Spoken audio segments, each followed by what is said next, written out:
Sekarang kita akan membahas tentang konsep namanya beta energi atau energi band. Jadi kalau kita belajar dulu fisika klasik namanya ya. Jadi kalau kita belajar tentang benda itu kita bisa pakai hukum Newton ya. Jadi hukum Newton itu adalah hukum yang mengatur tentang pergerakan partikel ya. Jadi hukum Newton secara klasik ya, itu F sama dengan M kali A. Nah, kita selalu tahu posisinya ya. Jadi posisi dari partikel dan kecepatannya dan percepatannya. Tapi kita juga belajar tentang konsep yang namanya gelombang ya. Jadi gelombang biasanya dia punya amplitude dan sebagainya ya. Tetapi perkembangan teknologi menunjukkan bahwa partikel itu juga merupakan gelombang dan gelombang itu juga merupakan partikel ya. Jadi contohnya kalau di elektron itu sifat dua-duanya itu adalah signifikan. Jadi tidak ada yang dominan. Nah, partikel itu secara klasik kita dulu pernah belajar, dia tentunya memiliki energi ya. Energi, gelombang juga memiliki energi, tapi kita hampir jarang sekali membahas energi gelombang ya. Kalau gelombang kita bisa bicarakan tentang biasanya frekuensi ya. Kalau partikel kita bicara biasanya tentang momentum ya. Ini momentum ya, momentum. Jadi saya tulis ini energi, momentum ya. Ini frekuensi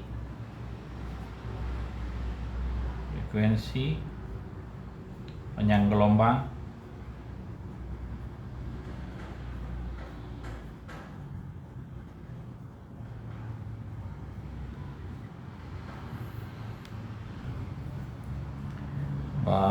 di sini partikel kita biasanya membahas tentang massa ya, massa M. Jadi ini istilah-istilahnya ya. Jadi gelombang biasanya kita tidak membahas tentang massa, tapi yang kita bahas amplitude A ya. Jadi ini amplitude dan seterusnya. Jadi kalau ketika kita belajar tentang fisika SMP dan SMA, kita selalu menganggap dua hal ini adalah berbeda ya. Tetapi fisika modern itu menunjukkan bahwa sifat dari partikel ya, ada sebuah partikel itu juga memiliki sifat gelombang dan sebuah gelombang juga memiliki sifat partikel. Jadi ini dualisme namanya. Jadi ini ke situ, ini ke situ juga. Ya. Nah, ada relasinya. Relasi pertama itu adalah energi sebuah partikel ada hubungannya sama frekuensi gelombangnya. Jadi relasinya itu ditemukan dipostulatkan oleh Albert Einstein ya. Tapi sebelumnya juga dibahas oleh ilmuwan namanya Max Planck. Ya. Jadi dia bilang energi itu sama dengan atau proporsional dengan frekuensinya. Ya. Jadi kalau sebuah gelombang memiliki frekuensi tertentu, maka energinya proporsional dengan frekuensi tersebut. Nah, proporsionalitasnya ini namanya konstanta Planck. Ya, jadi H namanya konstanta Planck.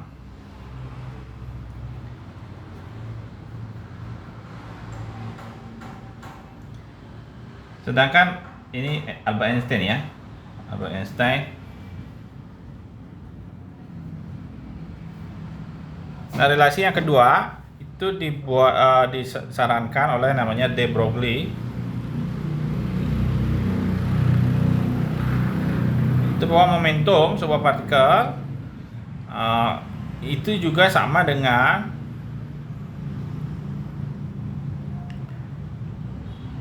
seperlambdanya ya. Jadi proporsionalnya juga sama dengan konstanta Planck. Jadi lambda ini adalah panjang gelombangnya. Jadi semakin besar momentumnya sebuah partikel itu, panjang gelombangnya semakin kecil. Ya, jadi ini hal yang dipostulatkan oleh de Broglie dan dibuktikan oleh ilmuwan lain ya. Ternyata betul relasinya itu ya. Jadi kalau kita membahas elektron Sifat partikel dan sifat gelombang itu dua-duanya sangat penting, jadi dikonsiderasi, ya. Nah, pertanyaannya kenapa, di mana, kapan sifat dari partikelnya menonjol atau terlihat, dan untuk kasus apa saja sifat gelombangnya menjadi signifikan, ya.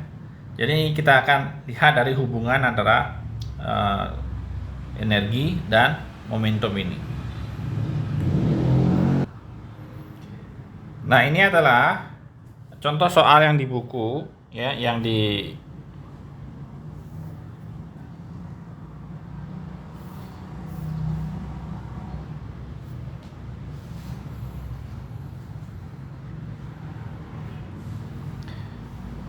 contoh soal yang di catatan kuliah, ya, buku kuliah yang saya kasih. Jadi ada sebuah bola bermassa 500 gram ditendang sehingga memiliki kecepatan 72 km per jam. Jadi hitunglah panjang gelombang dari bola. Jadi kita akan melihat untuk bola ini berapa sih panjang gelombangnya, ya. Jadi tentunya kita ubah dulu massanya, ya. Sama dengan 500 gram atau setengah kilogram, ya, dengan kecepatan itu sama dengan 72 km per jam. Ini kamu harus konversi ke SI dulu, ya. Jadi 72.000 dibagi jam, ini jadi meter, jam jadi 3.600 sekon, seperti itu, ya.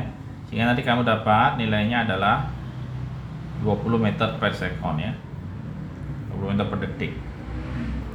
Oke, jadi dari sini kamu akan dapatkan apa? Kamu akan dapatkan momentumnya, momentum.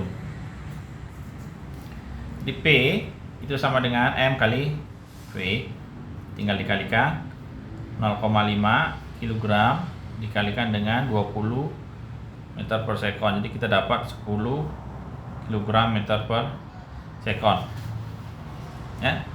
Kita dapat momentumnya, kita bisa cari panjang gelombang dari hubungan de Broglie, ya. Jadi kita tulis P sama dengan H1 per lambda. Dari sini kita dapat lambdanya itu sama dengan H dibagi P. Nah, H itu konstanta Planck, itu besarnya adalah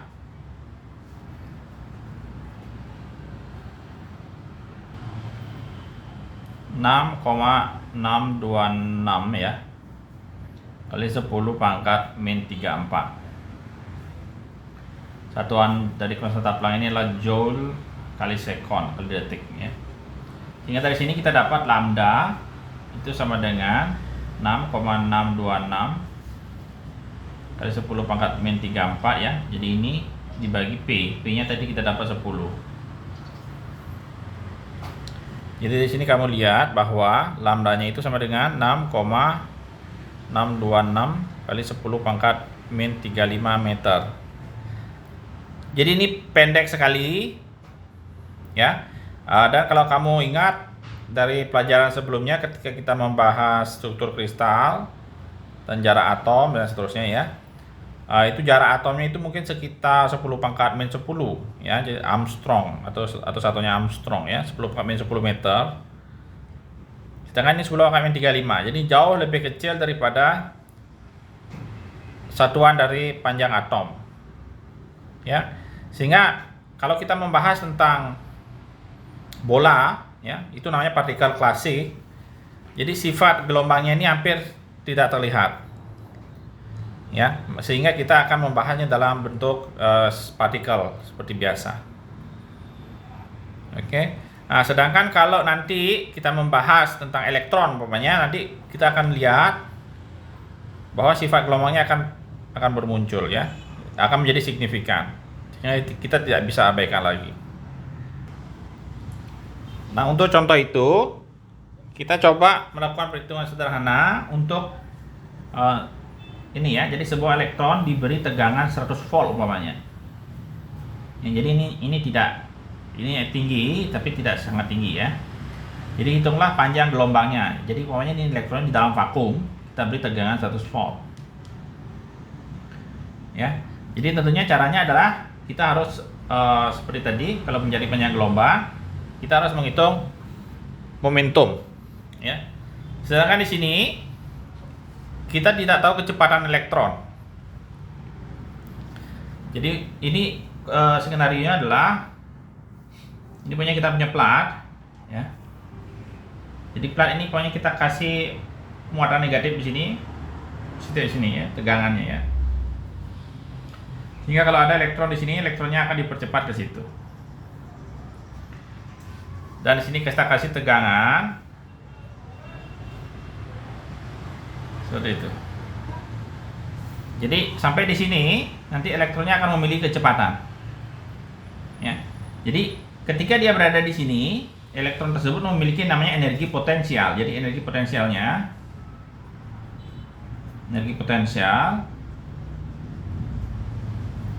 itu sama dengan tegangan dikali muatan elektron, ya. Jadi E dikali tegangannya, ya, jadi kali V. Oke. Nah, E itu adalah muatan elektron tentunya. Ya, jadi ini satuan energi, ya, ini satuan joule. Jadi untuk elektron E itu muatannya itu adalah sebesar 1,602 kali 10 pangkat min 19 Coulomb. Sehingga kalau kita kasih tegangan sebesar sekian, dia akan memiliki nanti energi potensial sebesar E dikali tegangannya, dalam hal ini 100. Ya. Kita bisa hitung berarti EP, energi potensial saya singkat ya. Jadi sama dengan ini kali 100, jadi 1,602 kali 10 pangkat minus 17 joule. Jadi ketika dia di sini dia memiliki energi potensial, jadi dia belum bergerak. Tetapi ketika di sini energi potensialnya hilang, dia hanya memiliki kecepatan atau energi kinetik. Ya, jadi di sini dia memiliki energi kinetik. Jadi setelah dia sampai di plat yang positif, jadi dia memiliki energi kinetik. Energi potensialnya menjadi 0, energi kinetik menjadi setengah massa elektron, ya, dikali kecepatannya dia kuadrat. Nah, dari sini nanti kita bisa menghitung kecepatannya. Tapi ingat, nah tentunya juga kita bisa cari kecepatannya dulu, ya. Tapi kita hitung momentumnya dengan mengalihkan M lagi. Ya, karena yang kita cari sebenarnya bukan kecepatannya, tapi momentum. Nah, kita bisa memanipulasi ini dengan menulis seperti berikut. Jadi ini kita tulis sama dengan setengah. Jadi kita kuadratkan M-nya kali V kuadrat juga, tapi kita bagi dengan M lagi. Sehingga dua ekspresi ini sama. Ya. Tapi kamu perhatikan M kali V di dalam ini kita bisa tulis dalam bentuk setengah P kuadrat, ya. Jadi ini adalah momentum. M kali V adalah momentum.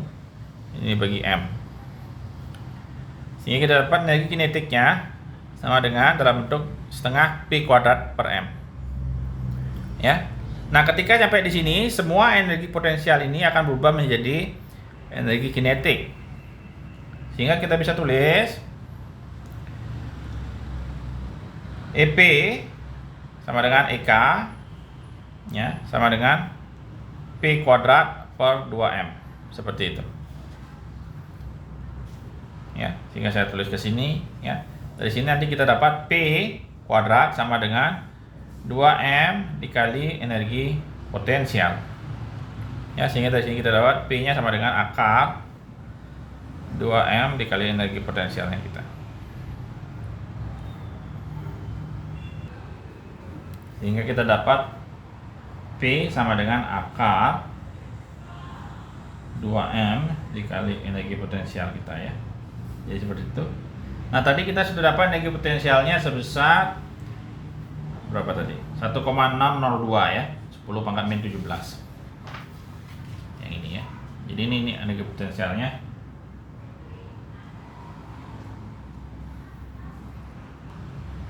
Sehingga yang diperlukan hanya massa dari elektron tersebut. Jadi massa elektron kamu bisa Google. Jadi massa elektron M-nya itu sama dengan berapa? 9,1 ya. 9,1 kali 10 pangkat min 31 kg. Sehingga kamu dapatkan momentumnya itu sama dengan akar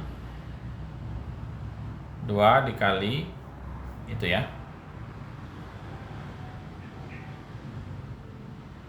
9,1 kali 10 pangkat min 31 panjang akarnya dikali ini energi potensialnya tadi ya, 1,602 kali 10 pangkat min 17, seperti itu. Nah, jadi saya harapkan kamu bisa mengerjakan yang ini ya. Jadi caranya adalah P sama dengan akar. Jadi saya kumpulin yang 10-nya ya, 10 pangkatnya ini. Jadi itu 2 kali 9,1 kali 1,602 ya, ini kali 10 pangkat berapa? Min 31 min 17 ya, jadi 10 pangkat min 48 ya. Jadi ini kita buat dia genap. Nah, jadi sehingga kalau kita akarin kita bisa bagi 2 ya. Apa yang terjadi jika kita dapat ini ganjil? Nah, kalau kita ganjil antara kita masukkan 10-nya ke sini atau masukkan dibagi 10 di sini. Ya, jadi bisa pilihannya 2. Jadi pangkatnya dihilangin 1, dibawa ke sini. Ya. Sehingga nanti kita kalau sudah dia genap, kita bisa dapatkan P-nya tinggal hitung akar ini. 2 kali 9,1 kali 1,602 ya. Kali ini kali 10 pangkat ini bagi 2 min 24. Jadi seperti itu. Ya, jadi kita dapat momentumnya, tinggal kamu masukkan ini untuk kalkulatornya ya.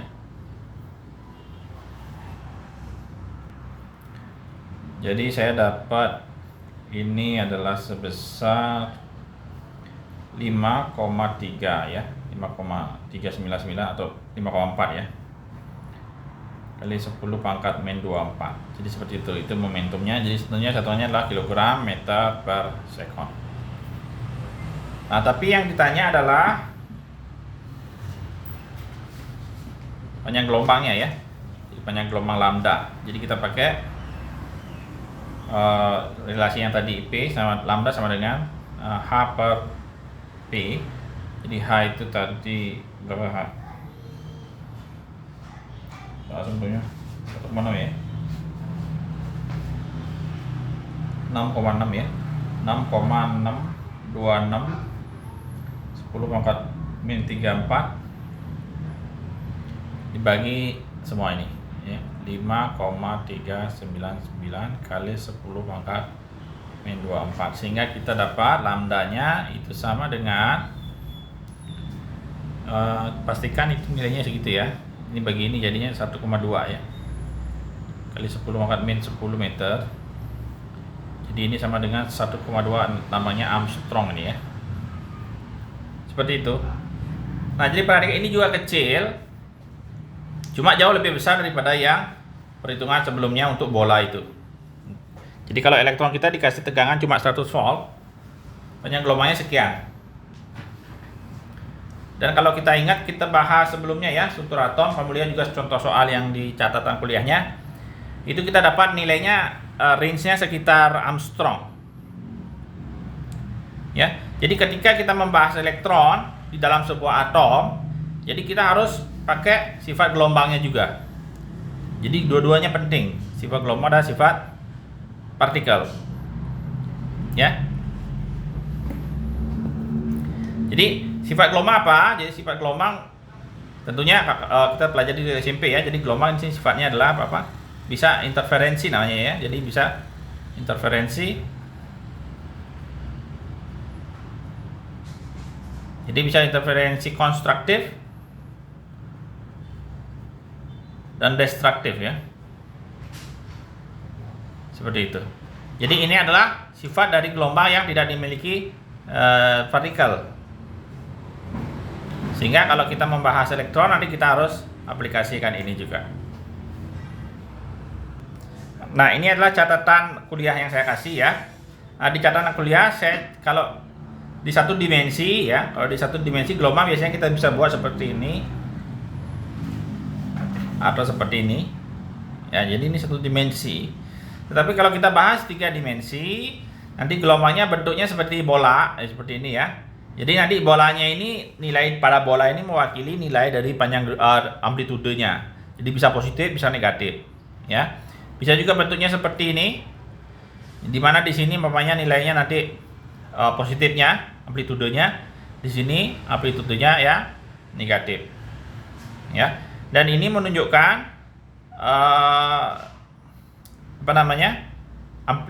besarnya amplitudenya. Jadi kalau di sini sebenarnya ada nilainya juga, tapi saking kecilnya bisa kita abaikan ya, jadi nggak digambar. Jadi bentuknya adalah nanti sebenarnya dia menyebar kemana-mana ya, menyebar kemana-mana, tetapi nilai paling besarnya itu berada di region ini. Atau kalau dalam hal ini orbital S namanya, nilai paling besarnya berada di membentuk seperti bola. Ya, jadi itu konsep gelombangnya. Nah, sebelum kita lanjutkan, karena kita sudah membahas sebelumnya tentang jarak atom ya, yang seperti regionnya skalanya seperti Armstrong ya. Jadi kita akan coba kalian kerjakan satu soal ya, untuk tugas. Nah, ini ada hubungannya sama yang sebelumnya ya, sama kuliah sebelumnya tentang struktur kristal. Oke. Jadi tugasnya adalah mencari panjang unit sel dari kristal silikon ya. Jadi jika diketahui massa jenis silikon adalah sekian, 2,329 gram per cm kubik, tentukan panjang unit selnya ya, atau lattice parameter namanya, dari kristal silikon tersebut. Jika diketahui berat atomnya atau nomor massa ini ya, 28. Dan diketahui massa proton dan neutron adalah 1,6 kali 10 pangkat min 27 kg. Ya, jadi ini contoh soal yang seperti ini kamu bisa temukan juga di buku catatan yang saya kasih. Ya. Jadi saya harapkan kalian bisa menjawab ini sehingga kalian mengerti tentang skala yang saya bicarakan tadi ya.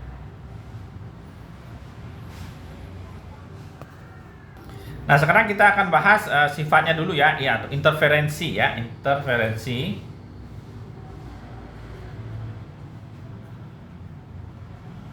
Interferensi gelombang. Jadi ini sifat yang penting dari gelombang yang tidak ada di dalam partikel ya, tidak dalam sifat partikel. Jadi gelombang itu bisa berinterferensi konstruktif. Konstruktif itu contohnya. Jadi umpamanya kita punya gelombang ya. Jadi saya pakai warna lain. Atau yang ini hitam dulu ya. Gelombangnya seperti ini ya, tapi ada gelombang lain yang juga satu fase namanya ya. Jadi satu fase, jadi dia seperti ini tapi dengan amplitude lebih kecil, sehingga nanti kalau ada dua gelombang seperti ini dia bisa berinterferensi namanya, berinterferensi menguat. Nanti kita tinggal tambahkan amplitude yang ini dengan yang kecil itu, sehingga nanti kita dapatkan total gelombang yang baru ya. Jadi gelombang yang baru kita itu agak lebih tinggi karena ada tambahan dari yang orange seperti itu. Jadi ini kalau kamu bahas dulu ini resultant ya. Jadi totalnya ya. Nah, ini namanya konstruktif.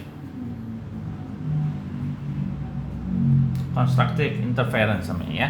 Nah, tapi kalau kita balik gelombangnya lagi satu, saya gambar lagi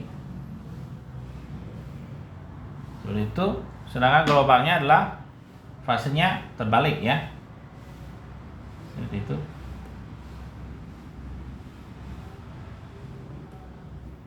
Maka resultannya akan jadi lebih kecil, jadi ini kurang ini karena dia berlawanan ya. Jadi resultannya adalah seperti ini.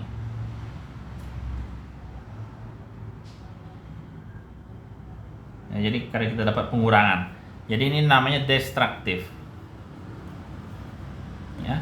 Nah, dalam kasus khusus kalau dia amplitudenya sama panjang, ini menjadi 0. Ya, jadi hancur dia gelombangnya, nggak ada lagi. Ya. Nah, karena sifat ini, ya, nanti kita akan bisa melihat proses terjadinya ikatan kovalen dan proses terbentuknya pita energi. Ya. Nah, umpamanya kita punya sebuah atom di sini, ini atomnya, inti atomnya ya. Mereka lagi berjauhan. Ya. Jadi kita bilang dia tidak begitu berinteraksi ya, karena agak jauh. Jadi gelombangnya dia umpamanya kalau kita bisa wakilkan gelombangnya seperti ini berikutnya. Ya, seperti ini. Ya, ini gelombang yang pertama. Jadi ekornya ini nggak nyentuh yang di sini. Ini elektron yang kedua ya. Jadi umpamanya elektronnya kita bisa gambar di satu dimensi ya. Tentunya kalau di 3 dimensi ini umpamanya dalam bentuk membentuk sebuah bola ya. Dimana ini adalah posisi ya, jadi ini kita bisa tulis ini X atau R ya. Nah, ini menunjukkan amplitudenya. Oke. Jadi di tengah ini amplitudenya paling besar, di tengah juga paling besar. Nah, jadi menunjukkan sebuah elektron di orbital S ya. Mana sih orbital S tadi? Yang ini. Ini kayak saya gambar sumbu X-nya salah satunya ya. Jadi di tengah pokoknya seperti itu. Ya. Jadi pokoknya kita bisa gambar seperti ini. Nah, kamu bisa lihat di ekor-ekornya ini dia hampir tidak ada interaksi. Ya. Tapi apa yang terjadi kalau saya dekatkan mereka? Jadi sekarang umpamanya kita kurangi jaraknya, sehingga atomnya sekarang di sini. Inti atomnya di sini.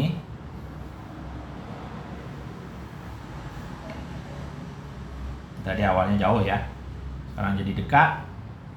Kalau saya gambar lagi seperti itu,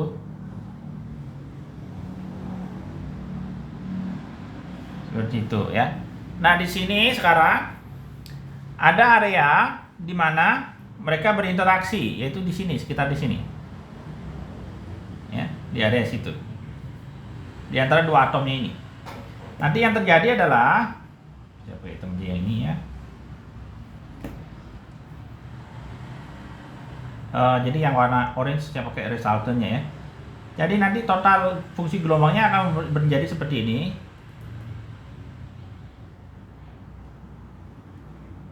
Jadi seperti itu.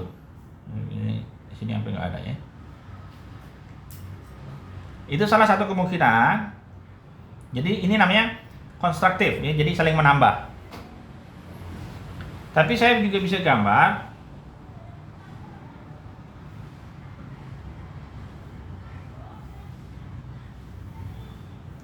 pokoknya kita bisa gambar yang ini seperti itu ya. Tetapi yang atom ini elektronnya fungsi gelombangnya seperti kebalik seperti ini. Nah, kalau ini yang terjadi, maka resultantnya akan menjadi seperti berikut.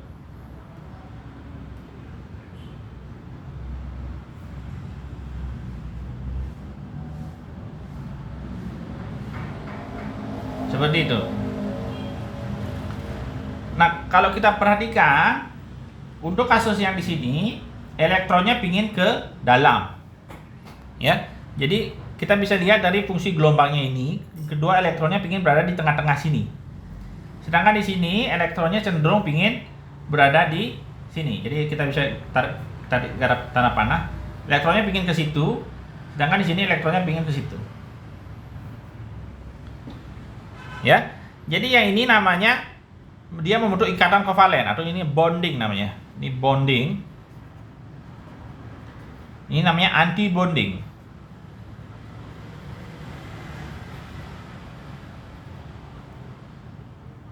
Ya. Jadi apabila fungsi gelombangnya saling interference konstruktif, maka dia akan membentuk bonding. Artinya elektronnya ingin mengikat satu sama lain. Sedangkan ini elektronnya ingin jauhan, ya. Itu namanya anti bonding.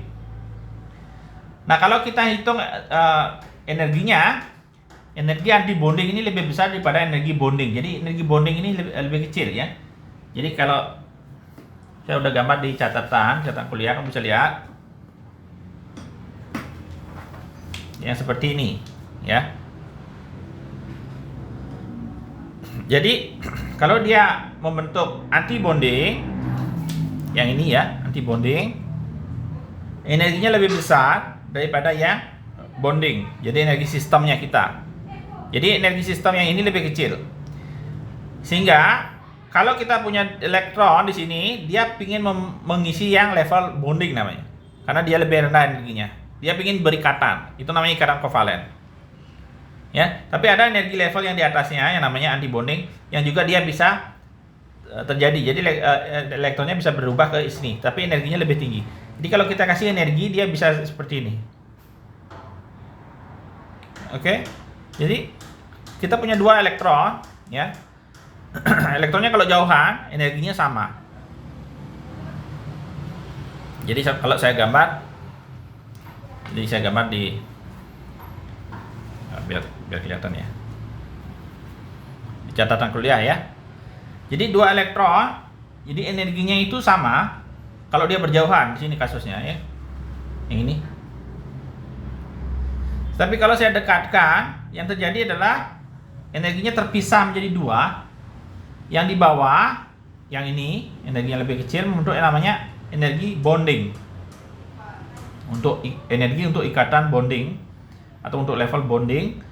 Yang di atas itu energi untuk level anti bonding namanya. Oke. Jadi kalau saya gambar di sini dua energi level sama, tapi tidak ada interaksi. Tapi setelah dia berinteraksi, energinya ini pecah menjadi dua, seperti itu. Atau saya gambar warnanya, seperti itu ya. Jadi sebelumnya dia di sini elektronnya. Sekarang setelah dia pecah, elektronnya ingin okupasi dua sini di bawah. Jadi dia menghasilkan dua energi level, satu terisi penuh, yang satu kosong, ya. Jadi untuk kenapa ini isi dua itu, kalau kamu ingat kimia ya, setiap energi orbital levelnya dia bisa isi dua elektron ya, dengan spin atas spin bawah. Itu kimia SMA ya.